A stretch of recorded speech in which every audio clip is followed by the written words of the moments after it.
మరొక సందేహం శ్రీకాకుళం నుంచి పద్మగారు అడుగుతున్నారు. శ్రీరామనవమి రోజున రామాయణంలో ఏం చదవాలి తెలియజేయండి. శ్రీమద్ రామాయణం 7 కాండలతో ఉంటుంది. ఆ 7 కాండల్లోనూ మనకి ఏదో కాండ ప్రీతిపాత్రం అవుతుంది. ఆ సీతమ్మ అపహరింపబడే ఘట్టం కానీ, లేదా కైకమ్మ రామచంద్రుడిని అలా అరణ్యాలకి పంపించే ఘట్టం కానీ, లేదా మారీచుడికి వధ జరిగే సందర్భంలో మారీచుడు హాసీతే లక్ష్మణే చేవం శుక్రోశతు మహాస్వనం, ఆ మారీచుడు రామా లక్ష్మణ అంటూ రామచంద్రుని కంఠంతోనే అరిచాడు వేళ ఆ ఘట్టం కానీ, అలా ఏదో ఒక ఘట్టం మనకి ఇష్టపూర్వకంగా అనిపిస్తూ ఉంటుంది. శ్రీరామ కథని మనం విన్న తర్వాత అబ్బో ఆ ఘట్టం నాకు బాగా నచ్చింది అంటాం. ఏ ఘట్టం నీకు నచ్చిందో ఆ ఘట్టానికి సంబంధించిన మొత్తం వివరాన్ని అంతటినీ కూడా పెద్దల ద్వారా తెలుసుకోవడం కానీ, లేదా తెరిచి ఆ ఘట్టాన్ని చదువుకోవడం కానీ, లేదా వినిపించుకోవడం కానీ చేసినట్లయితే రాముడు హృదయానికి హత్తుకుపోతాడు. అప్పుడుండే ఆనందం వేరు. ఒక్క మాట చెప్పుకుందాం. రావణాసురుడు వచ్చాడు, సీతమ్మ ఎదురుగా నిలబడ్డాడు.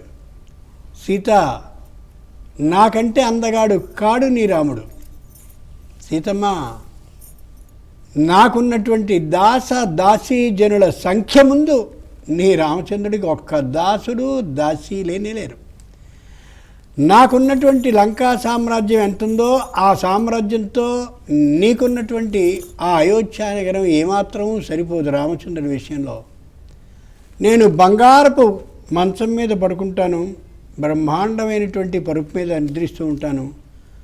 నీ రామచంద్రుడు అరణ్యంలో రాత్రి పగలు అన్ని వేళలా ఆకాశమే గొడుగుగా చేసుకుని, రాతిని తలదిండుగా పెట్టుకుని అడవి దోమలు ఈగలు అలా వాలుతూ ఉంటే కుడుతూ ఉంటే పాపం నిద్రిస్తున్నాడు. అటువంటి వాడు నీకు భర్తగా కావాలా? ఎన్ని ఐశ్వర్యాలన్నటువంటి వాడు నేను కావాలా?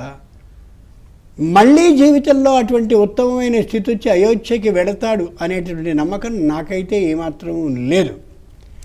ఇలాంటి లక్షణాలు కలిగిన వాడు కాబట్టే, దుర్మార్గుడు కాబట్టే రామచంద్రుడిని నెట్టి పడేశారు అరణ్యాలకి అని ఇంత మాట కూడా మాట్లాడాడు.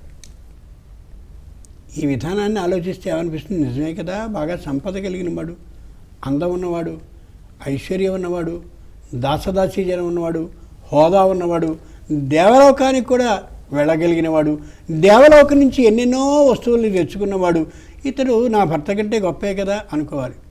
ఆవిడ వెంటనే అసందోషాత్తు రామస్య తపసశ్చానుపాలనాత్ నత్వా కుర్మిదశగ్రీవ భస్మార్హ తేజస. ఏమిట్రా మాట్లాడుతున్నావు? నా భర్త ఆజ్ఞ చేయలేదు కానీ లేకపోయినట్టయితే నిన్ను నిలువునా బూడిద చేసేస్తానంది ఆవిడ. అది ఈవేళ స్త్రీలు నేర్చుకోవాల్సినటువంటిది. ఒక్కొక్క భర్త సరిగ్గా కుటుంబానికి సరిపోయేంతే